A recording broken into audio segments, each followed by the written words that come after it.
ये जागृति ऐसे ही आएगी दोस्तों। तो कोई भी करे, एक करे, उसके पीछे सभी लोग एक नेतृत्व में काम करेगा, तभी हम लोग सफलता हासिल कर सकते हैं। हमारे समाज में यही होता है, एक दूसरे की टांग खिंचाई करते हैं, एक दूसरे के पीछे रहते हैं। वीडियो को देखते ही शेयर जरूर कर देना। जय श्री राम। जय श्री राम। जोधपुर हूँ, भट्टी की बावड़ी में। एक आइसक्रीम का ठेला चलाने वाले बुजुर्ग, जिनके साथ कुछ नशा करने वाले युवकों ने मारपीट की, उसके लिए ज्ञापन दिया। कल मुजरिमों की गिरफ्तारी हो गई। धन्यवाद दिया है कि जो लोग वहाँ पहुँचे थे उन सबको धन्यवाद दिया है। समाज के लोग हजारों इकट्ठे हो, कोई तकलीफ नहीं, लेकिन नेतृत्व पसंद दे दिया। उस परिवार के घर जाकर लोगों ने उसका बामासा कार्ड या जो भी ऑनलाइन उसके जो कागजात होते हैं वो तुरंत करवा दिए। और मैं धन्यवाद देता हूँ उन लोगों को जिन्होंने उसके कागज़ ऑनलाइन करवाए, उसकी पेंसिल चालू करवा दी, उसके लिए सारी व्यवस्था की। मैं अरटिया कल्ला के संपूर्ण प्रजापति समाज को सल्यूट करता हूँ। और जिन लोगों ने भी मुझसे बात करके उसकी मुहिम के साथ 200, 500, 1000 रुपये जिन्होंने भी सहयोग दिया, उन सबको भी कोटि कोटि धन्यवाद देना चाहता हूँ। आप सबका सहयोग उस पीड़ित परिवार तक पहुँचा है और भविष्य में पहुँचेगा, ऐसा मैं आश्वासन देता हूँ। मैं जब वहाँ गया था पहली बार तो अपनी जेब से 10,000 रुपये दिए थे।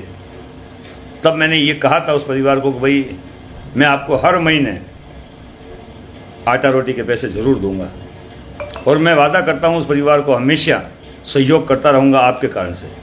लेकिन आज जो उसको सहयोग मिला है, और उस पीड़ित परिवार ने मुझे कहा था, बोले नारायण जी आपके कदम हमारे घर पर पड़े तो हमारे घर में सब कुछ अब अच्छा हो रहा है।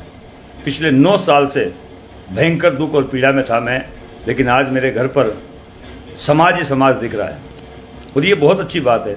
सांगरिया में रहने वाले सरपंच साहब, जिन्होंने सरपंच का चुनाव लड़ा, हमारे समाज के व्यक्ति हैं, उन्होंने उस परिवार को तुरंत संज्ञान में लिया और उसकी हाथों हाथ मदद की। ऑनलाइन जो जो व्यवस्था हो सकती थी सारी व्यवस्था कराई, जो जो सरकारी फ़ायदा मिल सकता था वो सारी व्यवस्था उसके साथ जोड़ दी।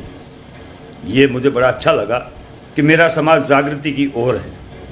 और किसी ने ये एतराज़ नहीं जताया कि नारायण ने यहाँ आकर के मदद क्यों दी, नारायण ने आकर के तेरी मदद क्यों की, हम काका हैं, हम बाबा हैं, हम चाचा है, हम दादा है, हम नाना नहीं।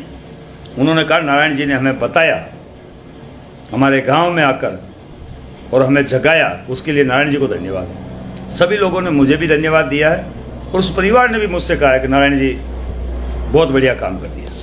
तो मैं सभी से अपील ही करना चाहता हूँ, जहाँ भी अन्याय हो, अत्याचार हो, दुख हो, तकलीफ हो, हमें साथ मिलकर काम करना होगा। और जब तक साथ मिलकर काम नहीं करेंगे तब तक हमें सफलता कभी नहीं मिलेगी। और एक विशेष बात आप लोगों को बताना चाहता हूँ, 2019 में नागौर में एक आयोजन रखा गया था, उसकी रसीद बुक है, मैंने बांटी थी, कार्यकर्ताओं की इच्छा थी, वो सभी रसीद बुक हैं उस दिन के बाद में हमने बंद कर दी। प्रजापति युवा शक्ति संगठन की 2020 में 2021 में किसी प्रकार की कोई रसीद बुक ना छपी है और ना भविष्य में छपेगी। जिनको सहयोग करना होगा वो डायरेक्ट करेंगे, मुझ पर विश्वास होगा तो मुझे करेंगे। हम रसीद बुक लेकर घर घर नहीं जाएंगे, किसी के पास भी नहीं जाएंगे। 2019 में नागौर में प्रोग्राम था, सभी कार्यकर्ताओं की इच्छा थी कि नारायण जी हम अपने गांव से चंदा करके लाएंगे, इसलिए हमें रसीद बुक दो। और वो किसी के पास में अगर रसीद बुक है भी तो उस भाई से मेरा इतना ही निवेदन है कि वो वापस जमा करवाएं, ताकि भविष्य में उस रसीद बुक को लॉक किया जा सके। अगर ऐसी कोई रसीद बुक अगर मार्केट में आती है तो आप उस रसीद बुक पर भरोसा ना करें, वो हमारे संगठन की या मेरे द्वारा आगे भेजने की नहीं है। मैंने रसीद बुक से बिल्कुल भी नाता तोड़ लिया है, क्योंकि 2019 में जो रसीद बुक छपी थी वो सब कार्यकर्ताओं की एक राय एक मत होकर के काम किया गया था, और समाज ने तक सहयोग भी किया, रसीदें भी कटी। गांव-गांव ढाणी-ढाणी से मेरे कार्यकर्ताओं ने काफ़ी मेहनत की और नागौर सहयोग में लाकर दिए थे। वो सभी मेरे भाई हैं। हो सकता है कई लोग मुझसे नाराज़ हो, कई लोग कहते हैं कि यार सर अशोक जी मेरे मोबाइल नंबर मेरी हर फेसबुक कमेंट पर ऊपर लिखा हुआ है, हर कमेंट पर आप गौर करें, मेरी कमेंट पर सबसे पहले मोबाइल नंबर लिखता हूँ मैं, आप उन पर देखें और कांटेक्ट करें। मेरे पेज में आप कहीं भी जाकर देखेंगे मेरे मोबाइल नंबर आपको। मैं उन लोगों से कहना चाहता हूँ जो लोग कहते हैं कि यार मेरा सम्मान नहीं हुआ, मेरा ये नहीं हुआ, मेरा वो नहीं हुआ। बड़ा आयोजन कोई करेंगे तो उसमें कुछ भूल चूक होगी, और भूल चूक तभी तय होती है जब आप आपस में बैठ करके बातचीत कर लेते। एक दूसरे पर आक्षेप लगाना, एक दूसरे को नीचा दिखाना, उसमें मेरा कुछ नहीं होगा, आप ही का बिगड़ेगा। क्योंकि मैं इतना जानता हूँ, आप एक जागरण कीजिए घर में, 10 गलतियाँ हो जाएगी। और जब समाज का इतना बड़ा सम्मेलन करेंगे उसमें गलती नहीं होगी, ऐसा हो ही नहीं सकता। होगी, फिर होगी गलती, फिर किसी का सम्मान बाकी रह जाएगा, फिर किसी को सापा नहीं मिलेगा, फिर किसी को माला नहीं मिलेगा, फिर किसी का माइक पर नाम भूल जाऊंगा। इसका मतलब ये नहीं होता कि वो सोशल मीडिया पर नीच हरकत करें।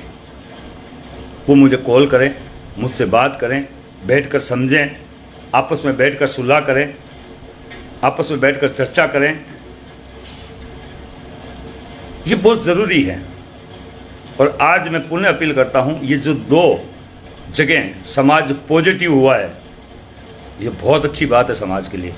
प्रताप नगर में जो न्याय मिला है वो प्रताप नगर के पीड़ित परिवार के मजबूत होने के कारण से मिला है। और अरटिया कला में जो न्याय मिला है वो एक मैंने वीडियो बनाया, वो वीडियो लोगों के दिलों में जगह कर गया। और वहाँ के अरटिया कला के खुद के प्रजापति समाज, भोपालगढ़ तहसील के प्रजापति समाज ने उस मुहिम में अपना योगदान दिया। और राजस्थान के कोने कोने से लोगों ने मुझसे संपर्क किया। यहाँ तक कि जिया बेरी के लोगों ने भी इसमें दिलचस्पी दिखाई, ओसिया के लोगों ने, खेतासर के लोगों ने,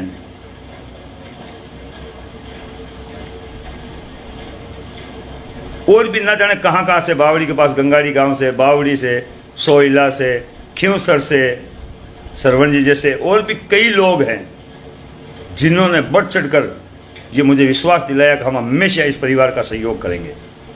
और मुझे एक कल्पनीय लगता है दोस्तों, जोधपुर से, फलोदी से, ना जाने कहाँ कहाँ से लोग इस गरीब के लिए आगे आ रहे हैं।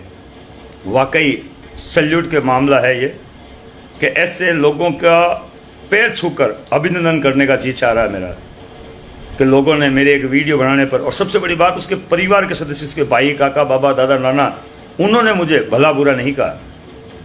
जैसे पोखरण में एक मामला हुआ था, हम लोग जाकर के सहयोग करके आए थे, तो उन्होंने हमें भला बुरा कहा, आप कौन होते हो सहयोग करने वाले, आप क्या कर लोगे, आप हम कर देंगे, वो कर देंगे, वो कर देंगे। ऐसा इन्होंने कुछ नहीं कहा। इन्होंने कहा कि आपने जो सहयोग किया है से हर्ष स्वीकार है, लेकिन हम भी इस परिवार का अब सहयोग करना चाहते हैं। इतने दिन हमें ये ध्यान नहीं था, हमें ये ज्ञान नहीं था, लेकिन आपने हमारे जो जागरूकता लाई है उसके लिए कोटि कोटि धन्यवाद। अरटिया कला के लोगों से मेरी वार्तालाप हुई, उन्होंने कहा नानी जी हम आपको पहले ही बुलाना चाहते थे, लेकिन हमारे को पता नहीं था कि आप इस प्रकार हमारे गांव में आएंगे। अब आगामी हम एक मीटिंग करेंगे, मीटिंग में आपको से हर्ष बुलाएंगे, और हो सके तो रोकड़ कुछ इस परिवार को और पैसा देंगे। मुझे ये बातें बड़ी अच्छी लगी। आप सबसे पुनः एक बार अपील करना चाहता हूँ, आपस की छींटाकसी, आपस की ये किंतु परंतु मिटा दे, नहीं तो एक दिन ऐसा होगा कि आप ही के परिवार में काम पड़ेगा और समाज आपके काम आएगा। समाज का साथ दे, समाज के साथ खड़े रहें, समाज के साथ में पॉजिटिव समाचार रखें। कोई भी छींटाकसी, आपका सम्मान हुआ या ना हुआ, आपको कहीं माला पहनाई गई या नहीं पहनाई गई, ये इशू हो ही नहीं सकता। आप घर में अगर छोटा सा प्रोग्राम करेंगे उसमें भी गलती होगी, तो नारायण तो इतने बड़े आयोजन कर रहा है, उसमें तो गलतियाँ होगी। और फिर नारायण एक व्यक्ति है, भगवान नहीं। तो भगवान होता तो शायद गलती नहीं होती, लेकिन मनुष्य हूँ, 1000 बार गलती करूँगा। आपको मुझसे मिलकर बैठकर बात कर लेनी चाहिए, छींटाकसी नहीं करनी चाहिए। समझदार के लिए इशारा काफ़ी है। मैं सभी से अपील करता रहा हूँ कि नारायण प्रजापति या प्रजापति युवा शक्ति संगठन के नाम से कोई रसीद बुक नहीं है। मार्केट में जो भी रसीद बुक आ रही है समझ लीजिए वो फर्जी है, और जो भेज रहा है वो भी फर्जी है। हमारी 2019 में जो रसीद बुक छपी गई थी वो एक आयोजन के लिए छपाई गई थी और सभी कार्यकर्ताओं की मर्जी से छपवाई गई थी। अब उस रसीद बुक का कोई औचित्य नहीं है। प्रजापति युवा शक्ति संगठन का नया रजिस्ट्रेशन नंबर आ चुका है, वो मैं आपके सामने अतिशीघ्र दे दूंगा। सारी रूपरेखा नई बन चुकी है। पुराना किसी भी प्रकार का कोई भी अगर आपके सामने आता है, और हमने नए में नियम रखा है कि रसीद बुक नहीं होगी। जिसको सहयोग करना वो डायरेक्ट करें, इच्छा हो तो करें, नहीं इच्छा हो तो जय श्री राधे माता की 3 बार बोलें। दोस्तों वीडियो को शेयर करें। कल दिन भर जोधपुर रहूँगा, परसों गोठन और फिर रात्रि में